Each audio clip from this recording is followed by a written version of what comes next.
बिस्मिल्लाहिर्रहमानिर्रहीम। मैं हूं आपका जुल्करनैन और आप देख रहे हैं जुल्करनैन यूट्यूब चैनल।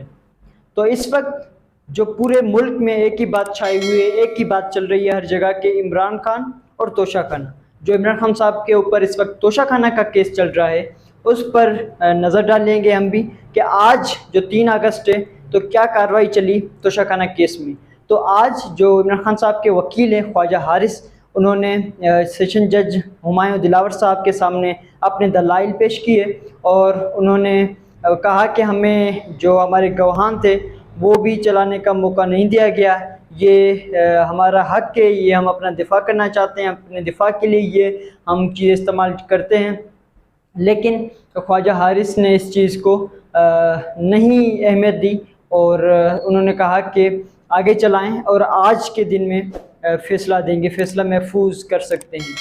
तो उसके बाद ख्वाजा हारिस ने बाकी भी दलाइल दिए और बाकी भी जो फ़ेसबुक की आईडीज़ के बारे में, एफआईए की रिपोर्ट के बारे में, और जो जज हुमायूं दिलावर साहब को ख्वाजा हारिस साहब ने ये भी बताया कि इसके मुतालिक सुप्रीम कोर्ट में भी दरख्वास्त दायर है, इसके मुतालिक हाई कोर्ट ऑफ इस्लामाबाद में भी दरख्वास्त दायर है। तो इसलिए लिहाजा आप इस केस को रोकें और जो बाकी कार्रवाई जो दरख्वास्तें हम कर चुके हैं उन पर फैसले आएँ, उसके बाद आप कार्रवाई चलाएँ या ये केस। क्योंकि पीटीआई के चेयरमैन इमरान खान साहब ये दरख्वास्त कर चुके हैं कि मुझे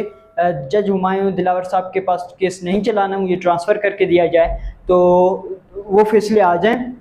उसके बाद जो भी कार्रवाई होगी, अगर आपको चलाने का मौका मिला तो आप बिल्कुल चलाना और तोशा खाना की समाअत करना। लेकिन जो दिलावर साहब हैं उन्होंने बिल्कुल नहीं मानी और वो अपनी कार्रवाई चलाते गए और आज वक्फे वक्फे के साथ 2-3 मरतबा जो इस केस की समाअत हुई और दलाइल पेश किए गए इमरान खान के वकील की जानिब से। उसके बाद आखिर में जो अभी अब से कुछ ही देर कबल तकरीबन 2:30-3 बजे 4 बजे के वक्त जो इमरान खान के वकील हैं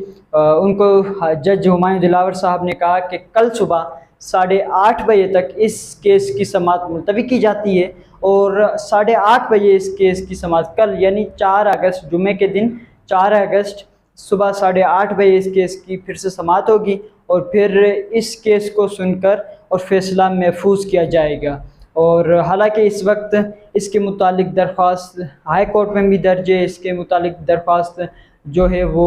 सुप्रीम कोर्ट में भी चल रही है, लेकिन जज हुमायूं दिलावर साहब को बहुत जल्दी है और इस केस को निपटाना है, तो इस केस के हवाले से वो कल फैसला महफूज करेंगे और उसमें कुछ भी हो सकता है। और ये वाज़ेह हो चुका है कि इतनी जल्दी क्यों है और क्या फ़ैसला देने वाले हैं, तो कौम इससे बिल्कुल आगाह है। उसके अलावा अगर हम बात करें तो जो सुप्रीम कोर्ट में कल लगी हुई है दरख्वास्त, सॉरी हाई कोर्ट में जो कल दरख्वास्त लगी हुई है तोशा खाना के केस के मुतालिक, जो इमरान खान साहब गए थे हाई कोर्ट में, तो उसकी समाअत कल 11:30 बजे होनी है। तो जो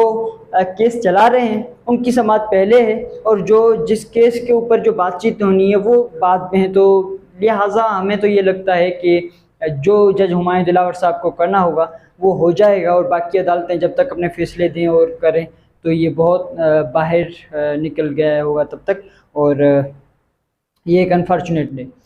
उसके अलावा जो पाकिस्तान तहरीक इंसाफ, एक तो ये तोशा खाना केस, इमरान खान के ऊपर इतना प्रेशर, उसके अलावा जो क्रैक डाउन है वो एक मरतबा फिर बढ़ा दिया गया है और इस पर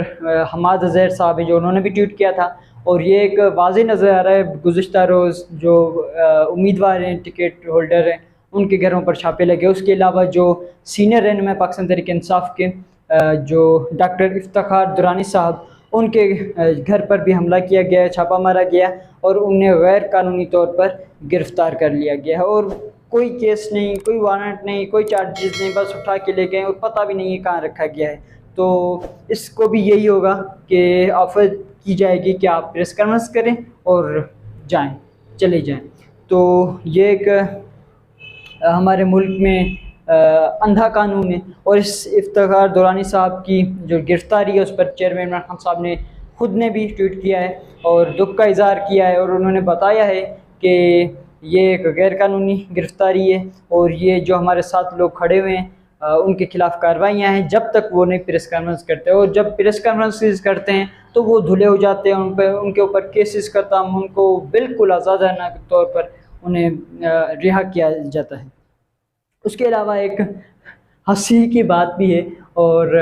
एक समझ नहीं आता क्या करना चाहिए, क्योंकि जहाँ जहाँ ये खबरें चली, जहाँ जहाँ गया तो वहाँ सिर्फ हंसी हंसी आई कि परवेज़ खट्टक साहब की ये जमात है पाकिस्तान तहरीक-ए-इंसाफ पार्लियामेंटेरियंस, तो उन्होंने उनके जो तर्जुमान हैं उन्होंने ये अपना बयान जारी किया है कि हम तहरीक इंसाफ के साथ इत्तेहाद करना चाहते हैं, पाकिस्तान तहरीक इंसाफ के साथ वो इत्तेहाद करना चाहते हैं। जबकि अभी हाल ही में कुछ ही दिन पहले ये सब पाकिस्तान तहरीक इंसाफ छोड़कर और उन्होंने अपनी पार्टी बनाई है, उसके अलावा फिर से वो आए हैं कि पाकिस्तान तहरीक इंसाफ के साथ इत्तेहाद करना चाहते हैं, क्योंकि इन्हें पता है कि पाकिस्तान तहरीक इंसाफ के अलावा इस मुल्क में और कोई जमात नहीं है जो इसको अवाम वोट दे। तो लिहाजा परवेज़ खट्टक साहब जो अपने आप को पता नहीं कुछ समझते हैं, और महमूद खान दोनों साबका वज़ीर आला हैं, अगर उन्होंने इतना कुछ किया हुआ, उनकी इतनी कार्रवाई हैं, अवाम उनके साथ हैं, तो जाएं और वोट लें। और पहली बात यह कि जो अगर आप 19 अगस्त को जो आप जलसा करने जा रहे हो तो उसमें भी आपको पता जाएगा कि क्या अवाम आपको रिस्पॉन्स देती है। उसके अलावा ये तो एक हंसी की बात ही है कि अब पार्लियामेंटेरियन जो PTI है, परवेज़ खट्टक या महमूद खान है, उनके साथ चेयरमैन इमरान खान साहब इत्तेहाद कर लें, तो ये बिल्कुल नामुमकिन है। और उम्मीद है कि खान साहब इसे रद्द करेंगे। अवाम तो इसे रद्द कर चुकी है, खान साहब इसे बतौर वो पाकिस्तान तहरीक इंसाफ के चेयरमैन, पाकिस्तान तहरीक इंसाफ के सरबरा, तो इंशाल्लाह वो इसे रद्द करेंगी। उसके अलावा अगर हम बात करें तो सिंध में भी पाकिस्तान तहरीक इंसाफ के कारकुनान और लीडरशिप पर मुसलसल जो क्रैकडाउन, तो एक तो मई के महीने से शुरू था, लेकिन वो कभी कमी कभी तेज़ आई, लेकिन अभी जो कुछ दिनों से एक मरतबा फिर तेज़ी लाई गई है क्रैकडाउन में। और इस वक्त जो सूरत हाल है कि रोज़ कहीं ना कहीं पाकिस्तान तहरीक इंसाफ के कारकुनों के घरों पर छापे लगते हैं, उन्हें उठाया जाता है, उनके वालिदैन को, उनकी फैमिलीज़ को तंग किया जाता है, हिरासा किया जाता है। तो ये सिर्फ आसिफ अली जरदारी की एक चाल है, और आसिफ अली जरदारी का जो इलेक्शन जीतने का तरीका है वो यही है, क्योंकि सिंध की आवाम जो ये हमेशा कहते हैं सिंध की आवाम हमें मुंतखब करते, सिंध की आवाम इन्हें मुंतखब नहीं करती। ये हमेशा इसी तरह लोगों को धमका कर, डरा कर, जो आज़ाद इलेक्शन लड़ते हैं या इनके अपोजिट जो भी पार्टीज़ होती हैं, उनके रहनुमा होते हैं, उनको जो टिकट होल्डर्स होते हैं, उन्हें डराते हैं, धमकाते हैं, उनको लालच देते हैं, उन्हें इस तरह टॉर्चर करते हैं, अगवा करवाते हैं, मुकदमा बनाते हैं, और फिर बिल आखिर उन्हें साइड रास्ते से हटा देते हैं, और फिर वो अपने इंतखाबात लड़ते हैं, और फिर धांधली करके वो जीत के आते हैं और कहते हैं कि हम इलेक्शन जीत चुके हैं। तो ये पाकिस्तान पीपल्स पार्टी की ये कारकर्दगी है, जो वो कहते हैं हम 15 सालों से काम कर रहे हैं, तो 15 सालों के से वो ऐसे काम कर रही है कि इस तरह वो आवाम से वोट लेती है। उसके अलावा हम अगर बात करें तो जो मैंने कुछ दिन पहले भी बताया था कि कारुंझर जो एक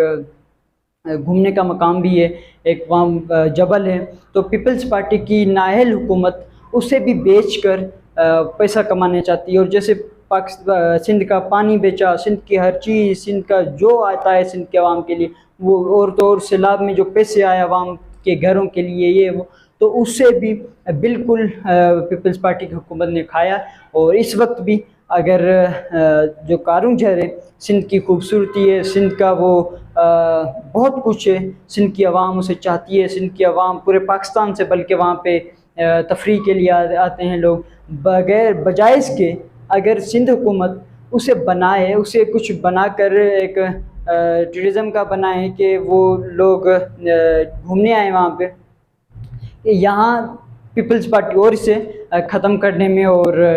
ऐसे कर रही है कि वो यहाँ से भी अपना पैसा बनाए, अपनी निकालें। तो इसके ख़िलाफ़, क्योंकि ये अभी पीपल्स पार्टी की हुकूमत ने इश्तिहारात दिलवाए थे कि इस तरह हम बेच रहे हैं और ये है, तो उसके ख़िलाफ़ पाकिस्तान तहरीक इंसाफ ने, बल्कि पूरी सिंध की आवाम ने रिएक्शन दिया था। पाकिस्तान तहरीक इंसाफ ने कल बरोज़ जुम्मा बाद नमाज जुम्मा